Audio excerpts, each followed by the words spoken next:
When I was 17, my bedroom had a window that looked out over my backyard. But on the other side of the fence were some woods and a retention pond. I'd never been scared of this, and I'd kept the blinds open so that when the sun rose in the morning, the natural light would help wake me up. One night, I was up late on my phone with my dog laying in bed next to me. At around 2 a.m., my dog jumped up and started barking at the window.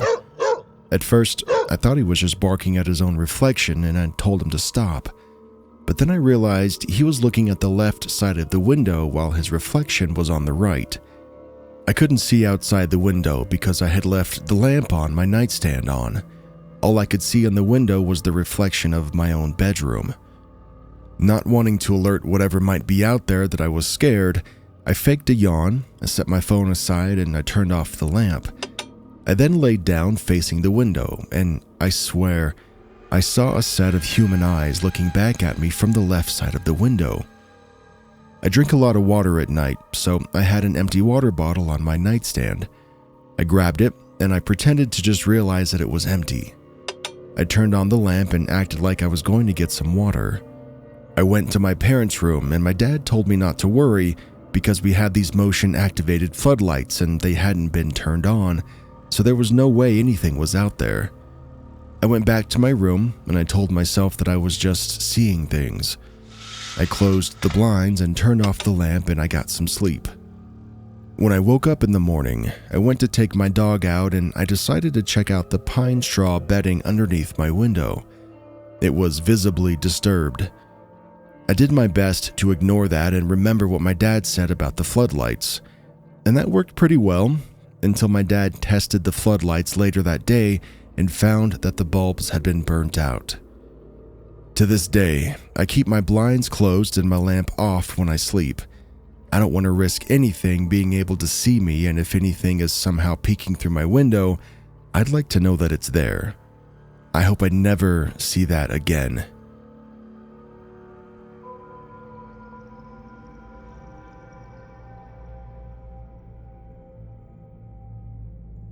My mother was stationed at Kadena Air Force Base around the late 2010s, and being a military child at the age of 12, my life had reset once again. I had to start all over with my friends again, and I had to learn an entire new neighborhood.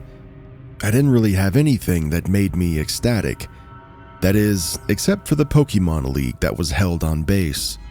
It was ran by a few people who earned their judge cards from Nintendo and held tournaments and just open game nights. It was really fun picking up the card game, playing the video game, and they even had a small gym and Elite Four system. I ended up making a lot of friends there, and one of them was one of the judges, who I'm thankful still to this day because if it wasn't for him, I may not be here right now, and I'll tell you why. The judge in question, who we'll call Professor Getsu for the sake of anonymity, was a nice dude. He was the youngest of the three and wore a white professor getup. He looked maybe on the edge of his teens or early 20s, with dark hair and glasses and a skinny frame. He was extremely helpful to newcomers, sort of like the big brother that we could all look up to and strive to beat at video games and, of course, Pokemon. Even if his gamer tag of Getsu was a bit nerdy, even for me. He was always one of the last people to leave, helping to clean up, and supposedly he lived nearby. This last thing is important for what's about to happen. It was a bit of a colder night when the event ended. I was sitting outside in the parking lot, scrolling through memes that my friend had sent me as I waited for my parents to arrive to pick me up. I was just kind of zoning out as the time clicked by when I heard someone nearby. Hey girly, you like Pokemon? I would look up to see some really big dude, kinda chubby looking. I saw him every now and then in the events that I went to, and he didn't really stand out that much. I give a small nod and said, yeah, I do, as he gives this wide smile, like creepy wide. He starts coming closer, and I'm hit with this nasty stench, like bad body odor. I blink a bit as I see he's walking from a black sedan with its back door open. I got this cool card collection. Come here, let me show you. Now, My parents have always taught me about stranger danger, but my kid brain thought, hey, he goes to the same events that I do, so he's probably fine. At least, I thought, until he grabbed my wrist and started to drag me to the sedan. To say I immediately started screaming is an understatement. Stinky didn't care though. He was still dragging me, saying how I'll have fun and throwing out things about trading cards, like someone listening would think that he was dealing with a whiny kid or something. I honestly thought I was going to be taken and I would never see my mom and my dad again. Like I would be on the back of a milk carton and never seen. Silly, I know, but I was rather sheltered about dying and death at the time. But thankfully, Professor Getsu had walked out at that very moment, presumably on his way to walk home, and all I know is I hear the sound of fabric hitting this dude's face as Professor Getsu had swung his professor coat right into the dude's face. I feel his hand go to where the dude's grabbing my arm, and I see the professor's hand grab Stinky's pinky finger and yank back, hard. Stinky let me go, and he yowled like an animal as the professor pushed me back behind him as he yanked his coat off the dude. He then kicked at the back of the dude's knees, causing him to buckle as the professor grabbed his wrists and pulled back on them. Stinky groaned in even more pain as the professor looked at him with just a cold look in his eyes. The big brother figure that I'd come to know and love was gone, and something else was in its place, and I think I was scared of it. Professor's tone of voice when he spoke didn't help either. It was like icy daggers lingered with his words against Stinky. If I see you back here or doing anything like this to my friends again, this will pale in comparison to what Japanese prisons will do to you. Stinky would scramble away and get into his car and peel out of the parking lot, the professor glaring at him until he was out of sight.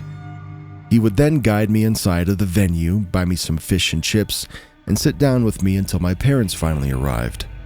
That cold persona he had when he kicked that dude was gone, and he was back to being the big brother that I knew. To be frank, that frightened me. I didn't quite understand why the teenager was so aggro. I only later learned that Professor Getsu was a black belt who taught kids how to defend themselves with his mother at the local activity center. I suspect he had something of a protective persona, or something in his own life led him to act in such a way. He explained the situation to my folks when they arrived. I wasn't allowed to go to these events anymore or leave as much as I used to, but I still did from time to time. Professor Getsu was still his normal self at the events and helping people, but he would stop coming to the events a year later, his license having expired and his father moving out of the country soon. Reaching about the same age as he was, and with a little sibling of my own now, I sympathized with how, for a brief moment, he became something terrifying just to make sure I was safe. Oh, and for Stinky, he never showed up to those events, and he was either banned or just scared of Professor Getsu. I wish the professor a good life, and I hope he's doing well. And I hope I never meet Stinky again.